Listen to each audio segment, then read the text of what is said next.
भैया रो राम राम नमस्कार। हमें तो चिंता हुई हो। नाम है हमारा सचिन चौधरी। ई टाइम हम हैं दमोह शहर में, और दमोह शहर में जनश्रुति है कि जो शहर रानी दमयंती ने बसाओ तो राजा नील की जो पत्नी थी, और रानी दमयंती के नाम पे कट और रानी दमयंती के नाम पे इस शहर में एक बहुत खूबसूरत संग्रहालय है। बेहद प्राचीन प्रतिमाएं और तमाम तरीके की ऐसी चीज़ें हैं जो देखने लायक हैं, और इस शहर में जब भी आओ तो निश्चित तौर पे आवे लायक है। हमारे संग चौरसिया जी हैं, ये पूरे संग्रहालय के जो इंचार्ज हैं। भाई साहब, क्या नाम है आपको?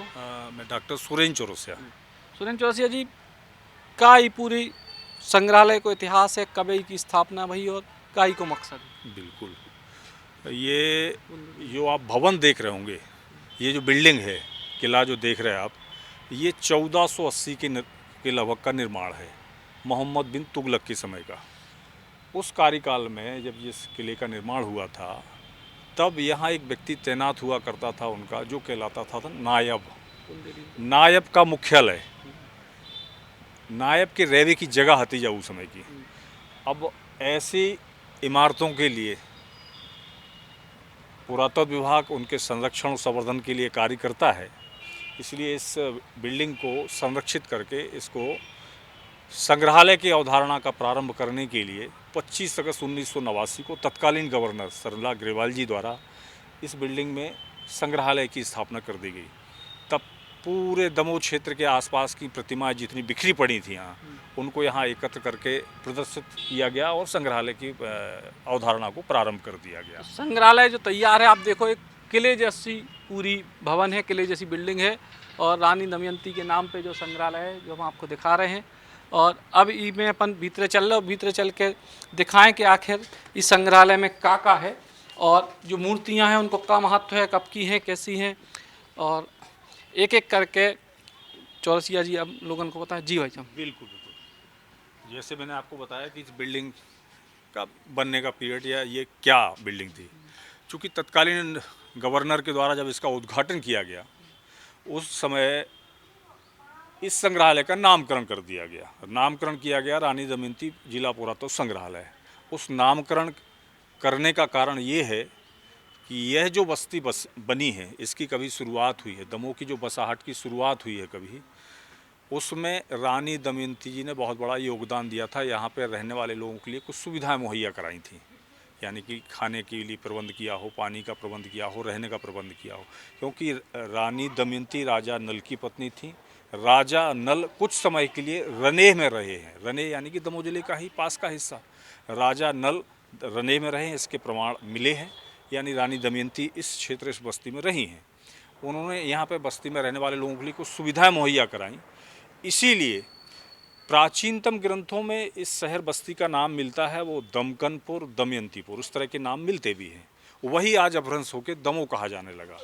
ऐसी महान विभूति को हमेशा याद रखा जाए, इसीलिए इस संग्रहालय का नामकरण मात्र किया गया है रानी दमयंती पुरातत्व संग्रहालय। रानी दमयंती का इस बिल्डिंग से, इस संग्रहालय से कोई सरोकार नहीं है।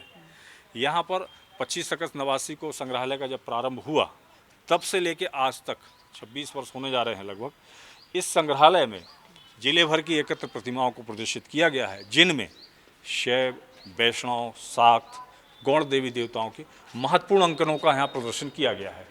इनमें से आप देखेंगे बहुत ऐसे विशेष महत्वपूर्ण अंकन भी हैं, जिनका हम आपको आने वाले अभी अपन आगे चलेंगे तो उनके बारे में आपको हम बराबर निश्चित तौर पर बताएंगे। यह संग्रहालय, इसमें अधिकतर हमारे यहाँ संग्रह दोनी एलोनी नाम का एक ग्राम है, सिगरामपुर के पास पड़ता है, अधिकतर संग्रह वहाँ का है। शेष अन्य जगह के भी हैं, दोनी एलोनी है, मोहड़ है, बंसीपुर है, खारी देवरी है, ऐसे कई विभिन्न जगहों की है। चूँकि दमोह जिले के ही पुरावशेषों का संग्रह यहाँ पर। किसी भी ज़िले में पुरातत्व संग्रहालय की स्थापना का उद्देश्य मात्र यही होता है कि उस ज़िले की धरोहर को, पुरातत्व को संरक्षित किए जाने का प्रयास उस ज़िले में किया जाना चाहिए। इस नाते दमोह जिले की पुरातत्व संग्रहालय के रूप में दमोह जिले की पुरातत्व महत्व की प्रतिमाओं को यहाँ संग्रह किया गया है। जैसे कि आप ये प्रतिमा देखेंगे, ये गजासुर वध का अंकन है। भगवान शिव को यहाँ देखिए आप, ये गज का अंकन दिख रहा है यहाँ, गज को दोनों हाथों से ऐसे ऊपर उठा के वो फेंकते हुए प्रदर्शित किया गया है, इसीलिए इसको गजासुर वध अंकन के रूप में जाना जाता है और यह दमोह जिले के झरोली ग्राम से प्राप्त है। ऐसे ही आप इस प्रतिमा को देखेंगे, गणेश प्रतिमाओं का जो अंकन है उसमें विभिन्न गणेश प्रतिमाएं हमारे संग्रहालय में है, लेकिन इस प्रतिमा को आप देखेंगे, गणेश किसी देवी देवता के पहचान के दो मुख्य कारण होते हैं, एक उनका आयुध और दूसरा उनका वाहन। इससे बहुत सरलता से अपन उस देवी देवता की पहचान कर लेते हैं। सामान्यतः गणेश जी की पहचान का कारण होता है सूंड, तोंद यहाँ दिखाई जाती है, लंबोदर तोंद उनकी स्पष्ट दिख रही है यहाँ पे। इसमें एक विशेषता ये है कि इनके जो पैरों की भाव भंगिमा है, पैर का अगला अंगूठा जमीन को स्पर्श कर रहा है और एड़ी ऊपर उठी हुई है, और ये देखिए घुटना मुड़ा हुआ है।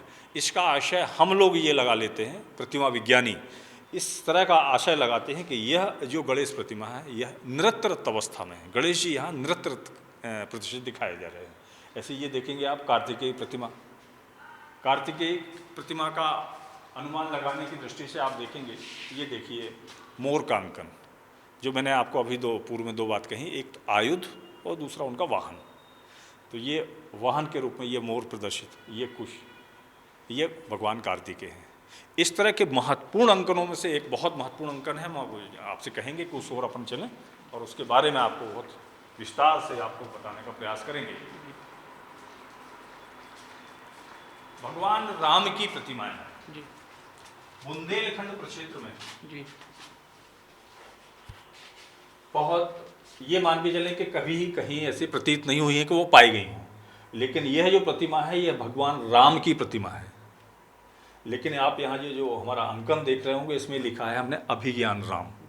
ये अभिज्ञान राम इतिहासकारों ने इसको उपमा दे दी है इस प्रतिमा को, और वो दी है सिर्फ रोचकता देने की दृष्टि से। अब राम की पहचान का मूल कारण ये है कि ये देखेंगे आप, ये बाण फलक का अगला हिस्सा, ये बाण फलक का पिछला हिस्सा, ये स्पष्ट तौर पे है ये बाण है, और ये आप देख रहे होंगे ये धनुष है।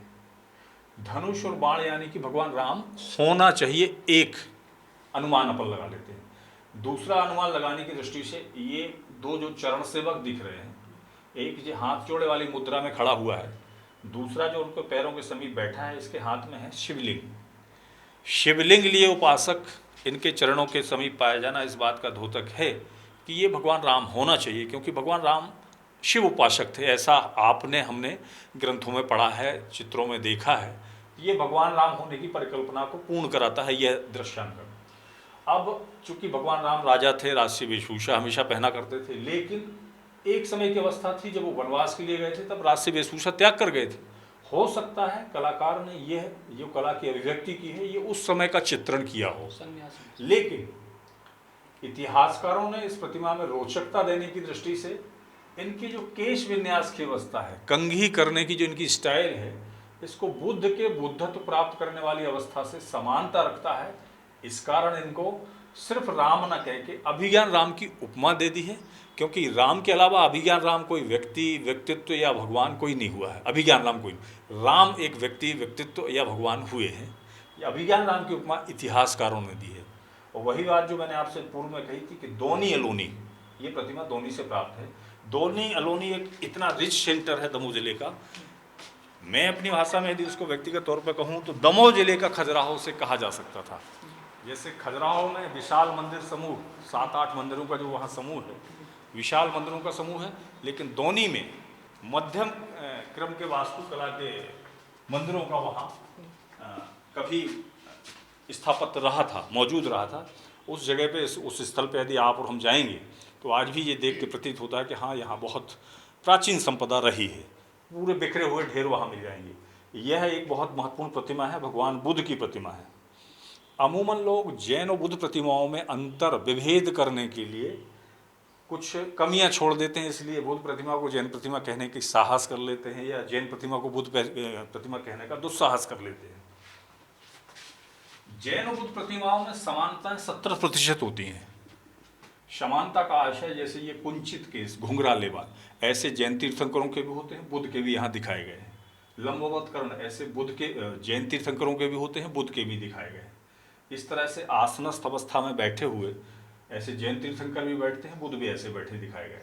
सिंहासन पर विराजित ऐसे जैन तीर्थंकर बैठते हैं। इस तरह से हम कई वो समानताएं आपको कहेंगे जो जैन तीर्थंकरों में भी होती हैं, वो बुद्ध में भी होती हैं, वो सब चीज़ें इसमें परिलक्षित हुई हैं। लेकिन जैन और बुद्ध प्रतिमाओं का विभेद करने के लिए मूलतः यह जो आप धारी देख रहे होंगे, एक ये रेखांकन आप देख रहे होंगे, यह है उपवीत संस्कार, जनेऊ पहने हुए हैं। जैन तीर्थंकर उपवीत संस्कारित नहीं होते हैं। यह यदि यह रेखा यहाँ दिख रही है, इसका आशय मूल प्रथमतः ये मानेंगे कि ये जैन तीर्थंकर ना होकर बुद्ध भगवान ही है। एक कारण ये हुआ। दूसरा, जैन तीर्थंकर के वक्ष पर, सीने पर, यहाँ पर एक चिन्ह बना होता है, वो कहलाता है श्रीवत्स चिन्ह। वो ऐसे चार पंखुड़ी की तरह की आकृति लिए हुए रहता है। वो जैन तीर्थंकर के वक्ष पर होता है, बुद्ध के वक्ष पर नहीं होता है। वो चिन्ह यहाँ पर नहीं है, यानी कि ये जैन तीर्थंकर नहीं है, ये बुद्ध ही है। ऐसे ही जिस चरण चौकी पर, ये चरण चौकी पटली, जिस चरण चौकी पर ये विराजित होते हैं, इस चरण चौकी के मध्य में एक चिन्ह अंकित होता है जैन तीर्थंकरों के। चूंकि जैन तीर्थंकर 24 हुए हैं, 24 तीर्थंकरों के 24 चिन्ह तय हैं। उस चिन्ह से उनके नाथ की पहचान होती है। यदि यहाँ सर्प बना है तो वो सुपार्श्वनाथ हुए, यदि यहाँ वृषभ बना है तो वो ऋषभनाथ जी हुए। ऐसे 24 जो चिन्ह होते हैं, उस चिन्ह से उनके नाथ की पहचान होती है। वो चिन्ह इसमें नहीं है, यानी कि ये जैन तीर्थंकर प्रतिमा नहीं है, ये बुद्ध प्रतिमा है। बुद्ध प्रतिमा का दमोह जिले के बंसीपुर में पाया जाना इस बात का द्योतक है कि यहाँ, यानी कि ये बस्ती दमोह जिला भी बुद्ध धर्म के मानने वाले लोग उस समय रहा करते थे। 12वीं-13वीं शताब्दी में बुद्ध धर्म के मानने वाले लोग भी दमोह जिले के बंसीपुर ग्राम में रहा करते थे।